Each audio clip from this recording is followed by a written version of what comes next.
ನಮ್ಮ ಭಾರತದಲ್ಲಿ ಯಾವಾಗಲೂ ಅತಿಥಿ ದೇವೋಭವಕ್ಕೆ ತುಂಬಾ ಇಂಪಾರ್ಟೆನ್ಸ್ ಇದೆ ಅಲ್ವಾ?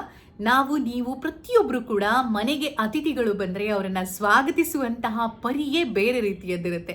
ಇದ್ರ ಬಗ್ಗೆ ನಾನು ಯಾಕೆ ಈಗ ಮಾತಾಡ್ತಾ ಇದ್ದೀನಿ ಅಂತ ಹೇಳಿದ್ರೆ, ಸಾಮಾನ್ಯವಾಗಿ ಇತ್ತೀಚಿನ ದಿನಗಳಲ್ಲಿ ಕಾರ್ಯಕ್ರಮಗಳಲ್ಲಿ ನಾವು ನೋಡ್ತಾ ಇರ್ತೀವಿ, ಎಲ್ಲರೂ ಅವರವರ ಪಾಡಿಗೆ ಅವರು ಮುಳುಗಿರುವಂಥದ್ದು, ಬಂದಂತಹ ಅತಿಥಿಗಳನ್ನು ಮಾತಾಡಿಸಿಕೊಳ್ಳುವಂತಹ ವಿಷಯದಲ್ಲಿ ಬಹಳಷ್ಟು ಹಿಂದೆ ಹಿಂದೆ ಹಿಂದೆ ಹೋಗ್ತಿದ್ದೀವೇನೋ ಅಂತ ಅನಿಸ್ತಾ ಇದೆ ನನಗೆ. ನನ್ನ ಅಭಿಪ್ರಾಯ ಅಷ್ಟೇ ಅಲ್ಲ, ತುಂಬ ಜನರು ಈ ಅಭಿಪ್ರಾಯವನ್ನು ಯಾವಾಗಲೂ ಹೇಳ್ತಾ ಇರ್ತಾರೆ.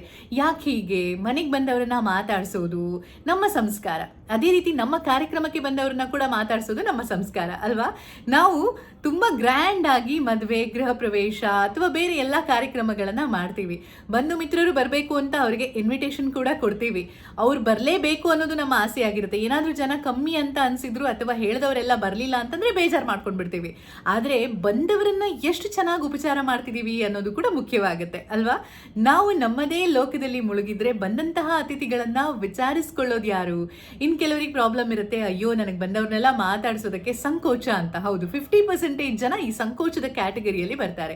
ಆದರೆ ನಾನು ಹೇಳೋದು, ನಾವು ಒಂದು ವಯಸ್ಸಿಗೆ ತಲುಪಿದ ಮೇಲೆ ಆ ಜವಾಬ್ದಾರಿಯನ್ನು ತಗೊಳ್ಳೇಬೇಕು. ಎಷ್ಟು ಟೈಮ್ ಅಂತ ಪಲಾಯನ ಮಾಡೋದಕ್ಕಾಗುತ್ತೆ? ನಮ್ಮ ಮನೆಯ ಒಂದು ಕಾರ್ಯಕ್ರಮಕ್ಕೆ ಬಂದಿದ್ದಾರೆ ಅಂತಂದರೆ, ನಮಗೋಸ್ಕರ ಅವರು ಸಮಯ ಕೊಡ್ತಿದ್ದಾರೆ ಅಂತಂದಮೇಲೆ ಮಾತಾಡಿಸುವವರು ನಾವೇ ಆಗಿರಬೇಕು ಅಲ್ವಾ?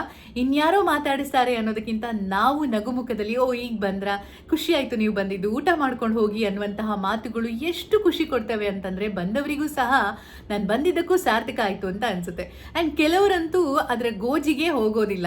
ಇವರು ಬಂದರು, ಇವ್ರ ಪಾಡಿಗೆ ಇವ್ರು ಊಟ ಮಾಡಿದ್ರು, ಅಲ್ಲಿ ವ್ಯವಸ್ಥೆ ಸರಿಯಾಗಿದೆಯಾ ಇಲ್ವಾ ಏನೂ ಇಲ್ಲ.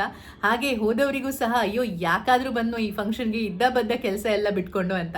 ಈಗಿನ ಕಾಲದಲ್ಲಿ ಟೈಮ್ ಅನ್ನೋದು ಎಷ್ಟು ಇಂಪಾರ್ಟೆಂಟ್ ಆಗಿದೆ ಅಂತಂದರೆ, ಎಲ್ರಿಗೂ ಅವರವರದ್ದೇ ಆದಂತಹ ಕಮಿಟ್ಮೆಂಟ್ ಇರುತ್ತೆ. ಆ ಎಲ್ಲ ಕಮಿಟ್ಮೆಂಟನ್ನು ಬಿಟ್ಟು ಅವರು ನಮ್ಮ ಕಾರ್ಯಕ್ರಮಕ್ಕೆ ಬರ್ತಾ ಇದ್ದಾರೆ ಅಂತಂದರೆ ಖಂಡಿತವಾಗಿಯೂ ನಾವು ಅವರಿಗೆ ಧನ್ಯವಾದಗಳನ್ನು ಅರ್ಪಿಸಲೇಬೇಕು. ಅವ್ರಿಗೇನು ಮಾಡೋದಕ್ಕೆ ಕೆಲಸ ಇಲ್ಲದೆ ಅಥವಾ ಅನಿವಾರ್ಯತೆ ಅಥವಾ ಬೇರೇನೋ ಕಾರಣದಿಂದ ಬಂದ್ರೂ ಬಂದಮೇಲೆ ಅವರಿಗೆ ಖುಷಿ ಆಗಲೇಬೇಕು. ನಾವು ಮಾತಾಡಿಸುವಂತಹ ರೀತಿ, ಇದನ್ನು ನಮ್ಮ ಹಿರಿಯರು ನಮಗೆ ಹೇಳ್ಕೊಟ್ಟಿದ್ದಾರೆ. ಈ ಸಂಸ್ಕಾರವನ್ನು ಕಿರಿಯರಾದಂತಹ ನಾವು ಕಲ್ತ್ಕೋಬೇಕಷ್ಟೇ ಅಲ್ವಾ? ಇನ್ನು ಮನೆಗೆ ಯಾರಾದರೂ ಬಂದರೂ ಅಷ್ಟೇ, ಅವರನ್ನು ತುಂಬ ಚೆನ್ನಾಗಿ ಮಾತಾಡಿಸೋದು, ಮನೇಲಿ ಕೂತ್ಕೊಳ್ಳಿ ಅಂತ ಹೇಳೋದು, ನೀರು ಬೇಕಾ ಅಂತ ಕೇಳೋದು, ಅಥವಾ ಅವ್ರು ಬಂದ ತಕ್ಷಣ ಅವರಿಗೆ ಏನಾದರೂ ಒಂದು ಅಗತ್ಯ ಇದೆಯಾ ಅಂತ ವಿಚಾರಿಸ್ಕೊಳ್ಳೋದು, ಇದೆಲ್ಲ ಕೆಲವು ಮನೆಯಲ್ಲಿನ ಸಂಸ್ಕಾರವನ್ನು ನೋಡಿದಾಗ ನನಗನ್ಸೋದು ಈ ಮನೆಯ ಕಣಕಣದಲ್ಲಿ ಅಣುವಲ್ಲಿ ಬೆರೆತೋಗಿದೆ ಅಂತ.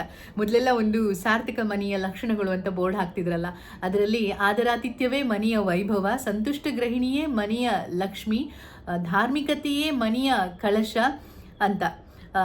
ಹಾಗೆ ಈ ಒಂದು ಬೋರ್ಡನ್ನು ಇತ್ತೀಚಿನ ದಿನಗಳಲ್ಲಿ ನಾವು ನೋಡೋದು ಕಡಿಮೆ ಆಗಿದೆ.